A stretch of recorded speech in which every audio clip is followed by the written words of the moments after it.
नमस्कार। प्रादेशिक मौसम केंद्र नई दिल्ली द्वारा दिल्ली एनसीआर के किसानों के लिए मौसम आधारित कृषि सलाह इस प्रकार है।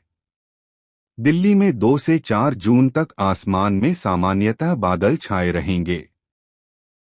2 और 3 जून को दोपहर शाम के समय तथा 4 जून को दोपहर से शाम के समय बहुत हल्की से हल्की वर्षा होने की संभावना है। साथ ही मेघगर्जन, बिजली चमकने के साथ तेज सतही हवाएं 30 से 40 किलोमीटर प्रति घंटे की गति से बढ़कर 50 किलोमीटर प्रति घंटे की गति से झोंकेदार हवाएं चलने की संभावना है, जिसके लिए 4 जून को पीले रंग की चेतावनी जारी की गई है।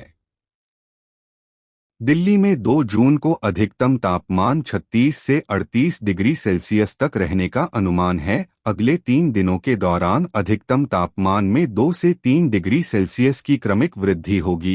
उसके बाद के 2 दिनों में 2 से 3 डिग्री सेल्सियस की गिरावट आएगी तथा उसके बाद तापमान में फिर से 2 से 3 डिग्री सेल्सियस की वृद्धि होगी।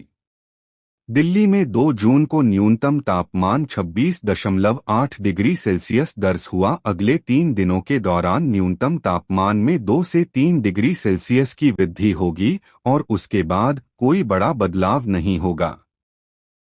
मौसम के पूर्वानुमान को देखते हुए किसानों को सलाह दी जाती है कि वर्तमान मौसम को ध्यान में रखते हुए किसानों को धान की नर्सरी तैयारी करने की सलाह है। अरहर की बुवाई इस सप्ताह कर सकते हैं। अच्छे अंकुरण के लिए बुवाई के समय खेत में पर्याप्त नमी का ध्यान रखें। बीज किसी प्रमाणित स्रोत से ही खरीदें। अच्छे अंकुरण के लिए खेत में पर्याप्त नमी होनी आवश्यक है। किसानों से यह आग्रह है कि वे बीजों को बोने से पहले अरहर के लिए उपयुक्त राइजोबियम तथा फास्फोरस को घुलनशील बनाने वाले जीवाणुओं पीएसबी फफूंद के टीकों से उपचार कर लें। इस उपचार से फसल के उत्पादन में वृद्धि होती है। मूंग एवं उड़द की फसल की बुवाई हेतु किसान उन्नत बीजों की बुवाई करें। यह समय अगेती फूलगोभी, टमाटर, हरी मिर्च और बैंगन की पौधशाला बनाने के लिए उपयुक्त है। किसान यह प्रयास करें कि वे कीट अवरोधी नाइलोन की जाली का प्रयोग करें ताकि रोग फैलाने वाले कीटों से फसल को बचा।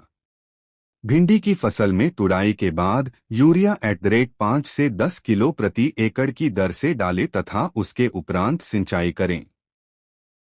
साथ ही तापमान को ध्यान में रखते हुए माइट, जैसिड और होपर की निरंतर निगरानी करते रहें।